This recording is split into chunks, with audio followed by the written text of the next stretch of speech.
ಅತಿ ಹೆಚ್ಚು ಬಡ್ಡಿ ಸಿಗುವ ಕೇಂದ್ರದ ಯೋಜನೆಗೆ ಇನ್ನು 3 ತಿಂಗಳು ಮಾತ್ರ ಅವಕಾಶ. ನಮಸ್ಕಾರ ಸ್ನೇಹಿತರೆ, ಉಪಯುಕ್ತ ಮಾಹಿತಿ ಚಾನಲ್ಗೆ ಸ್ವಾಗತ.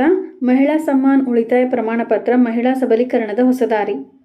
ಮಹಿಳೆಯರು ಆರ್ಥಿಕ ಸ್ವಾವಲಂಬನೆ ಸಾಧಿಸಲು ಹಾಗೂ ಉಳಿತಾಯ ಸಂಸ್ಕೃತಿಯನ್ನು ಉತ್ತೇಜಿಸಲು ಭಾರತ ಸರ್ಕಾರವು ಪರಿಚಯಿಸಿರುವ ಮಹತ್ವದ ಯೋಜನೆಯಾದ ಮಹಿಳಾ ಸಮ್ಮಾನ್ ಉಳಿತಾಯ ಪ್ರಮಾಣ ಪತ್ರ ಇತ್ತೀಚಿನ ವರ್ಷಗಳಲ್ಲಿ ಗಮನ ಸೆಳೆದಿದೆ. 2023ರ ಕೇಂದ್ರ ಬಜೆಟ್ನಲ್ಲಿ ಈ ಯೋಜನೆ ಪರಿಚಯಗೊಂಡಿದ್ದು, ಆಜಾದಿ ಕಾ ಅಮೃತ್ ಮಹೋತ್ಸವದ ಭಾಗವಾಗಿ ಇದನ್ನು ಪ್ರಾರಂಭಿಸಲಾಯಿತು. ಈ ಯೋಜನೆಯ ಉದ್ದೇಶವೇನು, ಯೋಜನೆಗೆ ಯಾರೆಲ್ಲ ಅರ್ಹರು, ಯಾರೆಲ್ಲ ಅರ್ಜಿಯನ್ನು ಸಲ್ಲಿಸಬಹುದು, ಈ ಯೋಜನೆಯ ಲಾಭವನ್ನು ಪಡೆಯಲು ಕೊನೆಯ ದಿನ ಎಂಬುದರ ಬಗ್ಗೆ ಸಂಪೂರ್ಣ ಮಾಹಿತಿ. ಈ ಯೋಜನೆಯ ಮುಖ್ಯ ಉದ್ದೇಶವು ಮಹಿಳೆಯರಿಗೆ ಆರ್ಥಿಕ ಭದ್ರತೆ ಒದಗಿಸುವುದು ಮತ್ತು ವಿಶೇಷವಾಗಿ ಬಡ್ತಿಯಾಗಿ ಮಹಿಳೆಯರು ಉಳಿತಾಯ ಕ್ಷೇತ್ರದಲ್ಲಿ ಪಾಲ್ಗೊಳ್ಳಲು ಪ್ರೇರೇಪಿಸುವುದು. ಇದು ಮಹಿಳೆಯರ ಹಾಗೂ ಹೆಣ್ಣು ಮಕ್ಕಳಿಗಾಗಿ ರೂಪಿತಗೊಂಡಿರುವ ಸೀಮಿತ ಅವಧಿಯ ಉಳಿತಾಯ ಯೋಜನೆ ಆಗಿದೆ. ಈ ಯೋಜನೆ ಯಾವಾಗ ಪ್ರಾರಂಭವಾಯಿತು? ಕೇಂದ್ರ ಹಣಕಾಸು ಸಚಿವರಾದ ಶ್ರೀಮತಿ ನಿರ್ಮಲಾ ಸೀತಾರಾಮನ್ 2023-24ರ ಬಜೆಟ್ನಲ್ಲಿ ಈ ಯೋಜನೆಯನ್ನು ಘೋಷಿಸಿದರು. 2023ರ ಏಪ್ರಿಲ್ನಲ್ಲಿ ಆರಂಭಗೊಂಡ ಈ ಯೋಜನೆ 2 ವರ್ಷಗಳ ಅವಧಿಗೆ, ಅಂದರೆ 2025ರ ಮಾರ್ಚ್ 31ರವರೆಗೂ ಲಭ್ಯವಿದೆ. ಅಂದರೆ 31 ಮಾರ್ಚ್ 2025ರವರೆಗೂ ಲಭ್ಯವಿದೆ. ಇದು ಮಹಿಳೆಯರು ಮತ್ತು ಅಪ್ರಾಪ್ತ ಹೆಣ್ಣು ಮಕ್ಕಳಿಗೆ ಮಾತ್ರ ಲಭ್ಯವಿರುವ ವಿಶೇಷ ಉಳಿತಾಯ ಯೋಜನೆಯಾಗಿದ್ದು, ಬಡ್ತಿಯಾಗಿ ಆರ್ಥಿಕ ಪ್ರಬಲತೆಯನ್ನು ಹೊತ್ತು ತರುತ್ತದೆ. ಯೋಜನೆಯ ಪ್ರಮುಖ ವೈಶಿಷ್ಟ್ಯಗಳು: ಉತ್ತಮ ಬಡ್ಡಿ ದರ. ಈ ಯೋಜನೆ ಅಡಿಯಲ್ಲಿ ಹೂಡಿಕೆಗೆ ವಾರ್ಷಿಕ 7.5% ಬಡ್ಡಿ ದರ ಲಭ್ಯವಿದೆ. ಇದು ಇತರ ಉಳಿತಾಯ ಯೋಜನೆಗಳೊಂದಿಗೆ ಹೋಲಿಸಿದರೆ ಹೆಚ್ಚು ಆಕರ್ಷಕವಾಗಿದೆ. ಹೂಡಿಕೆ ಗರಿಷ್ಠ ಮಿತಿಗಳು. ಹೂಡಿಕೆ ಮೊತ್ತ ಕನಿಷ್ಠ ರೂ. 1,000ದಿಂದ ಗರಿಷ್ಠ ರೂ. 2,00,000ವರೆಗೆ ಇರಬಹುದು. ಭಾಗಶಃ ಹಿಂಪಡೆಯುವಿಕೆ. ಹೂಡಿಕೆ ಅವಧಿಯ ಮಧ್ಯದಲ್ಲಿ ತುರ್ತು ಅಗತ್ಯಗಳಿಗಾಗಿ ಹೂಡಿಕೆ ಮೊತ್ತದ 40%ರವರೆಗೆ ಹಿಂಪಡೆಯುವ ಅವಕಾಶವನ್ನು ನೀಡಲಾಗಿದೆ. ಅವಧಿ ಮತ್ತು ಲಾಭ. ಇದು 2 ವರ್ಷಗಳ ಕಾಲ ಪ್ರವೃತ್ತಿಯಲ್ಲಿ ಇರುವ ಸೀಮಿತ ಅವಧಿಯ ಯೋಜನೆ. ಹೂಡಿಕೆ ಮಾಡಿದ ಮಹಿಳೆಯರು ತಮ್ಮ ಹಣವನ್ನು ಭದ್ರವಾಗಿ ಹೂಡಿಸಿ ಹೆಚ್ಚಿನ ಲಾಭವನ್ನು ಗಳಿಸಬಹುದು. ಈ ಯೋಜನೆಗೆ ಖಾತೆ ತೆರೆಯುವುದು ಹೇಗೆ? ಮಹಿಳಾ ಸಮ್ಮಾನ್ ಉಳಿತಾಯ ಪ್ರಮಾಣ ಪತ್ರವನ್ನು ಅಂಚೆ ಕಚೇರಿಗಳು ಹಾಗೂ ಅರ್ಹ ಶೆಡ್ಯೂಲ್ ಬ್ಯಾಂಕುಗಳಲ್ಲಿ ತೆರೆಯಬಹುದು. ಈ ಯೋಜನೆಗೆ ಮಹಿಳೆಯರು ಅಥವಾ ಹೆಣ್ಣು ಮಕ್ಕಳ ಪೋಷಕರು ಅರ್ಜಿ ಸಲ್ಲಿಸಬಹುದು. ಅರ್ಜಿಯನ್ನು ಸಮರ್ಪಿಸುವಾಗ ಸಕಾಲಿಕ ವಿವರಗಳನ್ನು ಒದಗಿಸುವುದು ಅಗತ್ಯ. ಈ ಯೋಜನೆಯು ಮಹಿಳೆಯರು ಹಾಗೂ ಹೆಣ್ಣು ಮಕ್ಕಳ ಭವಿಷ್ಯಕ್ಕಾಗಿ ಉಳಿತಾಯ ಮಾಡುವ ಪರಿಪೂರ್ಣ ವೇದಿಕೆಯಾಗಿದೆ.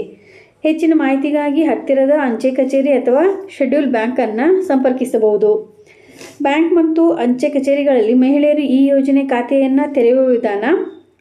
ಬ್ಯಾಂಕ್ಗಳಲ್ಲಿ ಮಹಿಳಾ ಸಮ್ಮಾನ್ ಉಳಿತಾಯ ಪ್ರಮಾಣ ಪತ್ರವನ್ನು ತೆರೆಯುವ ವಿಧಾನ: ಅರ್ಹ ಬ್ಯಾಂಕ್ನ ಅಧಿಕೃತ ವೆಬ್ಸೈಟ್ನಿಂದ ಮಹಿಳಾ ಸಮ್ಮಾನ್ ಉಳಿತಾಯ ಪ್ರಮಾಣ ಪತ್ರ ಅಪ್ಲಿಕೇಶನನ್ನು ಡೌನ್ಲೋಡ್ ಮಾಡಿಕೊಂಡು ಅಥವಾ ಬ್ಯಾಂಕ್ಗೆ ಭೇಟಿ ನೀಡಿ ಫಾರ್ಮನ್ನು ಹಾರ್ಡ್ ಪ್ರತಿಯನ್ನು ಪಡೆಯಬೇಕು. ಸರಿಯಾದ ವಿವರಗಳೊಂದಿಗೆ ಅರ್ಜಿ ನಮೂನೆಯನ್ನು ಪೂರ್ಣಗೊಳಿಸಿ ಘೋಷಣೆ ಮತ್ತು ನಾಮನಿರ್ದೇಶನದ ವಿವರಗಳನ್ನು ಭರ್ತಿ ಮಾಡಿ ಅರ್ಜಿ ನಮೂನೆ, ಠೇವಣಿ ಮತ್ತು ಅಗತ್ಯ ದಾಖಲೆಗಳನ್ನು ಬ್ಯಾಂಕಿನ ಕಾರ್ಯನಿರ್ವಾಹಕರಿಗೆ ಸಲ್ಲಿಸಿ ಯಶಸ್ವಿಯಾಗಿ ಸಲ್ಲಿಸಿದ ನಂತರ ಯೋಜನೆಯಲ್ಲಿ ಹೂಡಿಕೆಯನ್ನು ಪರಿಶೀಲಿಸುವ ಪ್ರಮಾಣ ಪತ್ರ ದೊರೆಯುತ್ತದೆ. ಅಂಚೆ ಕಚೇರಿಯಲ್ಲಿ ಮಹಿಳಾ ಸಮ್ಮಾನ್ ಉಳಿತಾಯ ಪ್ರಮಾಣ ಪತ್ರವನ್ನು ತೆರೆಯುವ ವಿಧಾನ: ಭಾರತೀಯ ಪೋಸ್ಟ್ನ ಅಧಿಕೃತ ವೆಬ್ಸೈಟ್ನಿಂದ ಪ್ರಮಾಣ ಪತ್ರವನ್ನು ಖರೀದಿಸಲು ಅರ್ಜಿ ಡೌನ್ಲೋಡ್ ಮಾಡಿ ಅಥವಾ ನೀವು ಹತ್ತಿರದ ಪೋಸ್ಟ್ ಆಫೀಸ್ ಶಾಖೆಗೆ ಭೇಟಿ ನೀಡಿ ಫಾರ್ಮನ್ನು ಪಡೆಯಬಹುದು. ಪೋಸ್ಟ್ ಆಫೀಸ್ ವಿಳಾಸ, ಖಾತೆಯ ಪ್ರಕಾರ, ಪಾವತಿ, ವೈಯಕ್ತಿಕ ವಿವರಗಳು, ಘೋಷಣೆ ಮತ್ತು ನಾಮನಿರ್ದೇಶನ ವಿವರಗಳು ಇತ್ಯಾದಿಗಳೊಂದಿಗೆ ಅಗತ್ಯವಿರುವ ವಿವರಗಳನ್ನು ಫಾರ್ಮ್ನಲ್ಲಿ ಭರ್ತಿ ಮಾಡಿ ಅಗತ್ಯ ದಾಖಲೆಗಳೊಂದಿಗೆ ಅರ್ಜಿ ನಮೂನೆಯನ್ನು ಸಲ್ಲಿಸಿ ಅಂಚೆ ಕಚೇರಿಯಲ್ಲಿ ಅಗತ್ಯವಿರುವ ಠೇವಣಿಯನ್ನು ನಗದು ಅಥವಾ ಚೆಕ್ನಲ್ಲಿ ಮಾಡಿ. ಪ್ರಕ್ರಿಯೆ ಪೂರ್ಣಗೊಂಡ ನಂತರ ಯೋಜನೆಯಲ್ಲಿ ನಿಮ್ಮ ಹೂಡಿಕೆಯನ್ನು ಅಂಗೀಕರಿಸುವ ಪ್ರಮಾಣ ಪತ್ರವನ್ನು ಪಡೆಯಬಹುದು.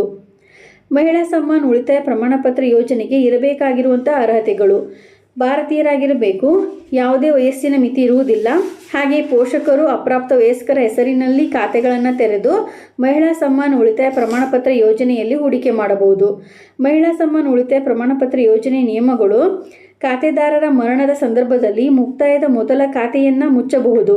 ಅಷ್ಟೇ ಅಲ್ಲದೆ ತುರ್ತು ಸಂದರ್ಭಗಳಲ್ಲಿಯೂ ಈ ಸೌಲಭ್ಯವಿದ್ದು ಇದಕ್ಕಾಗಿ ಅಗತ್ಯ ದಾಖಲೆಗಳನ್ನು ಸಲ್ಲಿಸಬೇಕಾಗುತ್ತದೆ. ಅಗತ್ಯವಿರುವ ದಾಖಲಾತಿಗಳು: ಅರ್ಜಿ ನಮೂನೆ ಸರಿಯಾಗಿ ಭರ್ತಿ ಮಾಡಲಾಗಿರುವ ಅರ್ಜಿಯನ್ನು ಸಲ್ಲಿಸಬೇಕು. KYC ಡಾಕ್ಯುಮೆಂಟ್ಗಳನ್ನು ಸಲ್ಲಿಸಬೇಕು. ಆಧಾರ್ ಕಾರ್ಡ್, ಪಾಸ್ಪೋರ್ಟ್, ವಯಸ್ಸಿನ ಪುರಾವೆ, ಪಾನ್ ಕಾರ್ಡ್, ಅಳತೆ ಭಾವಚಿತ್ರ. ಈ ಯೋಜನೆ ಕೊನೆಯ ದಿನಾಂಕ. ಈ ಯೋಜನೆಯ ಮೂಲಕ ಭಾರತ ಸರ್ಕಾರವು ಮಹಿಳೆಯರಿಗೆ ಆರ್ಥಿಕ ಸ್ವಾಯತ್ತತೆಯನ್ನು ನೀಡಲು ಪ್ರಯತ್ನಿಸುತ್ತಿದೆ. ಆದರೆ ಮಾರ್ಚ್ 31, 2025 ಬಳಿಕ ಹೊಸ ಖಾತೆ ತೆರೆಯಲು ಸಾಧ್ಯವಿಲ್ಲ. ಆದ್ದರಿಂದ ಈ ಸೀಮಿತ ಅವಧಿಯ ಯೋಜನೆ ಪ್ರಯೋಜನವನ್ನು ಮಹಿಳೆಯರು ಮತ್ತು ಹೆಣ್ಣು ಮಕ್ಕಳು ತಕ್ಷಣವೇ ಪಡೆದುಕೊಳ್ಳಬೇಕು. ಮಹಿಳಾ ಸಮ್ಮಾನ್ ಉಳಿತಾಯ ಪ್ರಮಾಣಪತ್ರವು ಮಹಿಳೆಯರ ಆರ್ಥಿಕ ಸ್ಥಿರತೆಗಾಗಿ ನಾಂದಿ ಹಾಡುವ ಒಂದು ಶ್ರೇಷ್ಠ ಅವಕಾಶ. ತಮ್ಮ ಭವಿಷ್ಯ ಭದ್ರತೆಗೆ ಹೂಡಿಕೆ ಮಾಡಲು ಈ ಯೋಜನೆ ಸುರಕ್ಷಿತ, ವಿಶ್ವಾಸಾರ್ಹ ಮತ್ತು ಲಾಭದಾಯಕ ದಾರಿಯಾಗಿದೆ. ಇದೇ ರೀತಿ ಮಾಹಿತಿಗಾಗಿ ನಮ್ಮ ಚಾನಲನ್ನು ಸಬ್ಸ್ಕ್ರೈಬ್ ಆಗಿ ಮತ್ತು ಶೇರ್ ಮಾಡಿ. ಧನ್ಯವಾದಗಳು.